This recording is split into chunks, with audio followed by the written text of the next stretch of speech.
Hi everybody, my name is Katie Reynolds and I am your certified athletic trainer that's going to be providing athletic training coverage to band camp, to your practices, and throughout the football season. You may also be seeing me in the classroom as I am a professor in the Department of Exercise Science. In the classroom, I'm Mrs. Reynolds, but on the practice and football field to you, please refer to me as Katie.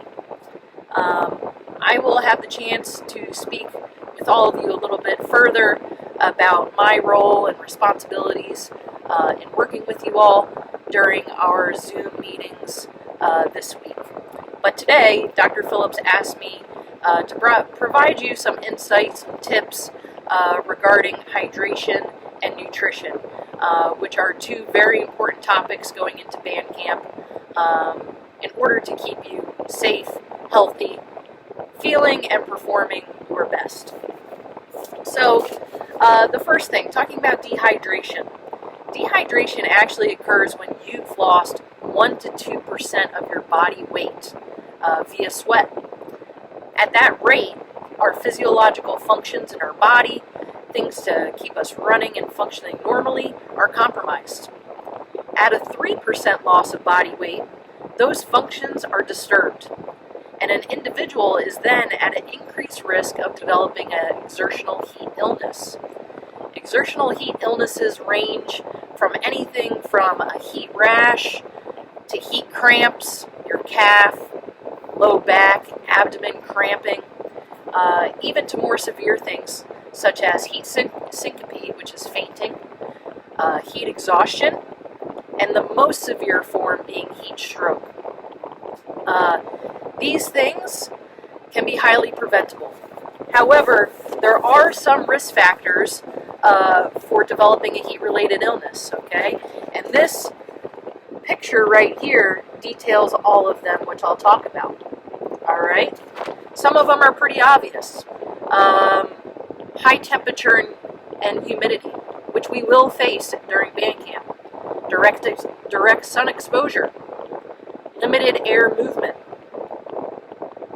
physical exertion, our clothing, but these others, not having enough fluids, that's something we can control. Lack of recent exposure, meaning you haven't been out in the sun and the heat that much, okay? Lack of acclimatization. Medications, that's not something you can control, but I encourage you to know your medications because some can put you at the risk of dehydration.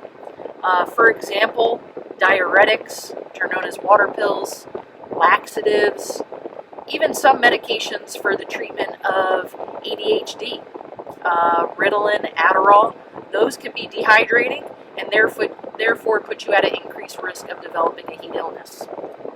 But another real big one is previous history of a heat-related illness. So if you had cramping before, you've had heat exhaustion before, you have fainted, passed out because of the heat before, not only should you be indicating that on your medical history form and talking about that at the health center or with your physician at home during your physical, but I encourage you to introduce yourself to me when band camp begins. Let me know who you are. I may be seeing that on your paperwork, but it's always good to have a face with the name. And that's not to mean that at any point during practice I would single you out or make you feel uncomfortable in front of your peers, but it allows me the opportunity to be monitoring people throughout practice.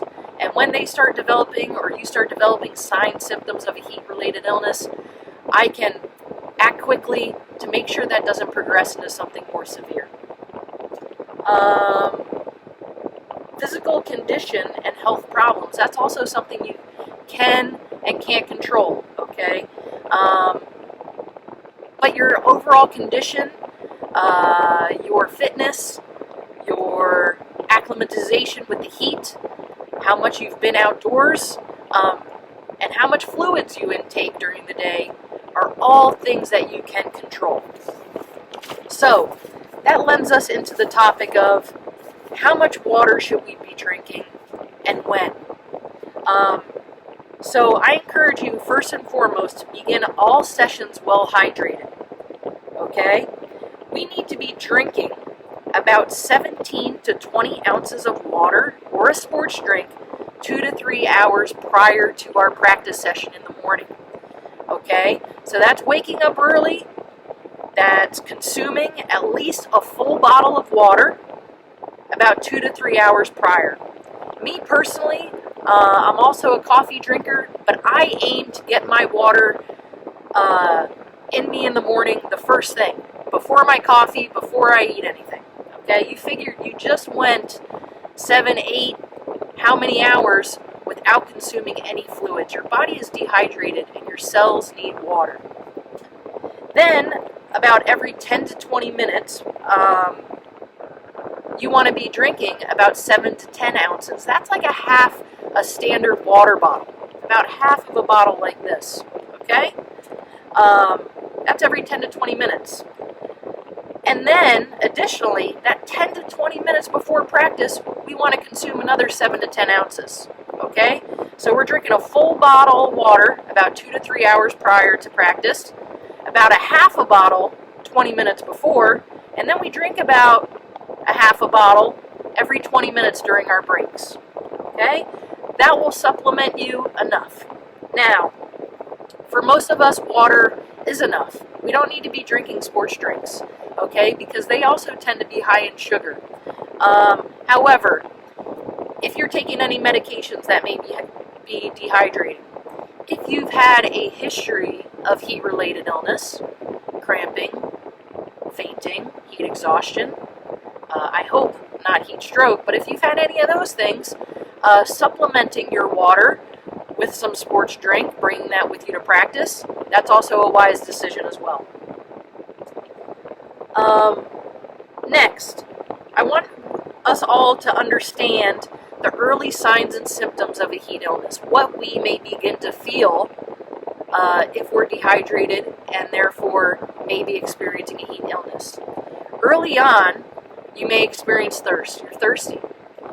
Then it could progress to being dizzy, being lightheaded, having a headache, having general discomfort in your body, maybe even an upset stomach and nausea, vomiting even, okay? If you experience any of those early signs and symptoms, please, please, please let a staff member know, and they will inform me. And let's pull you out of practice, let's get you to a cooler area, let's give you fluids, and let's get this thing under control before it worsens, okay? Because heat illness tends to progress pretty quickly if you don't address it early. So what to bring to practice? Not only I want everybody bringing some sort of water bottle to practice, despite the fact that we will provide plenty of fluids, plenty of ice water to you during practice, I want you all to bring your own water bottle, okay? This allows just for sanitation, make sure we're not cross-contaminating anything. Now, in the event that you forget your water bottle, that's okay. We will have plastic cups on hand, but let's try and save the environment and do our part by bringing a water bottle with us every day. I also encourage you to bring a change of clothes, maybe something to change into before you go home or before you go into an air-conditioned building like the dining hall, for example.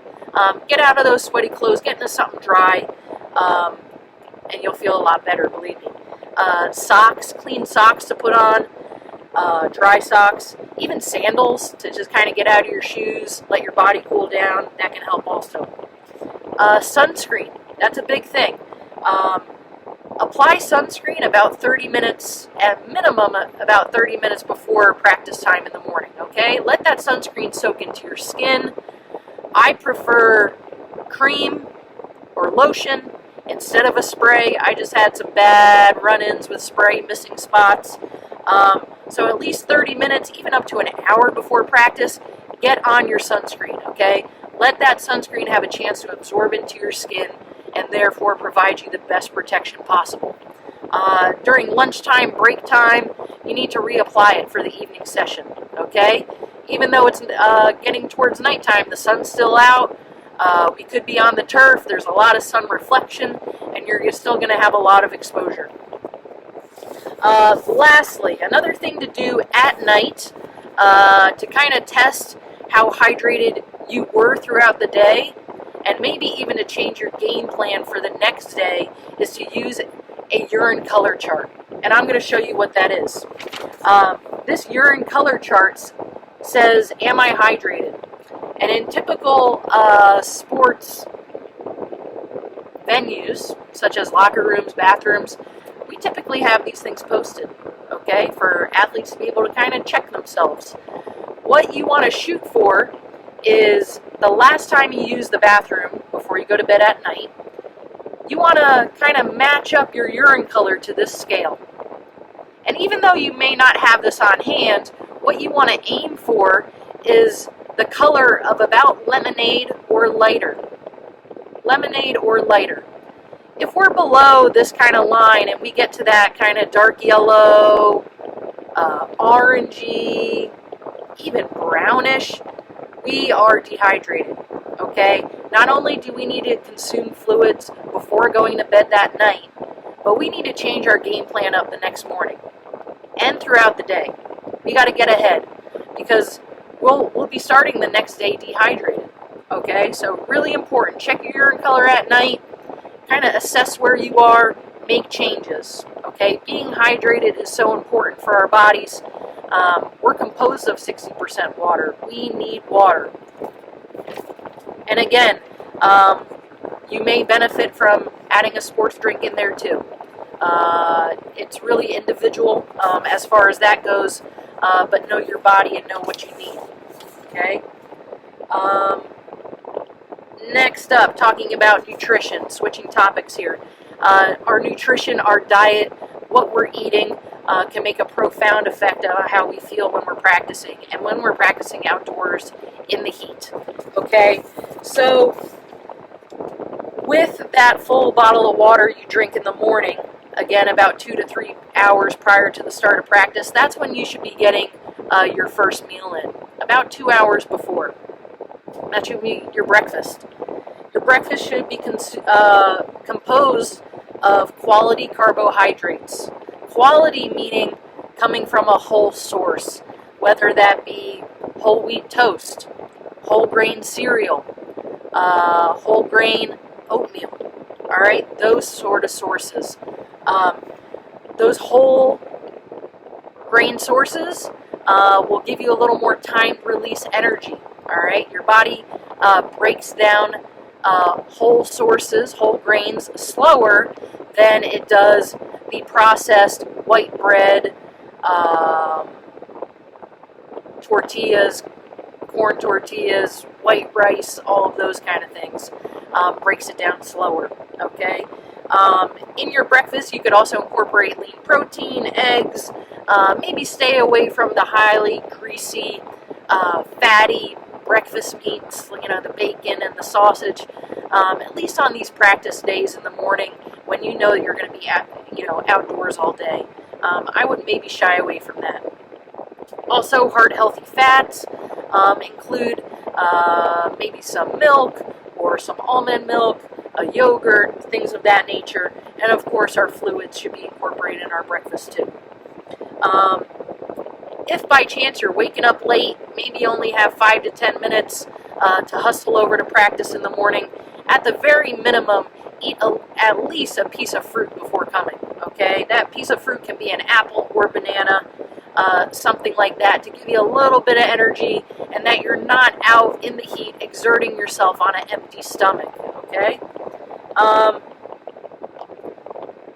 In your meal times, include familiar foods, ones that you know you tolerate well.